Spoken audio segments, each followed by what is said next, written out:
Ladies and gentlemen, of course, ilapit ang insurance sa masa is the core of this particular gathering. We are launching a very exciting and new product of WiseCare Providers Incorporated Insurance Agency.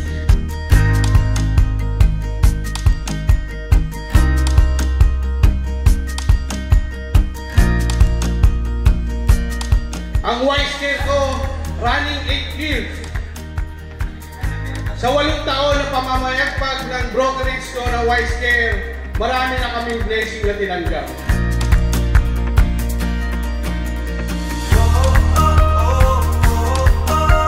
Ang importante, yung community malapit sa atin, masaturate natin para matulungan natin sila kasi kawawa-kawawa ang mga Pilipino.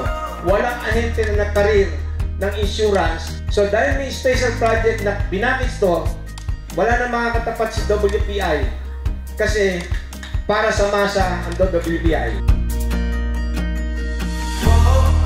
Kasi ang WPI lang ang may malasakit sa laylayan. Napakaraming mga malalaking kumpanya hindi nag-iisip ng pagbabalik sa kapwa. Marito pong programa pang inaano ang WPI at sa pamamagitan po ng ating pasasalamat, muli pong magpapasalamat sa inyo at congratulations po sa WPI at mabuhay po ang WPI Insurance Company. Etong WPI, create talaga to para magbalik kami ng blessing. WPI will handle the social responsibility of all my companies.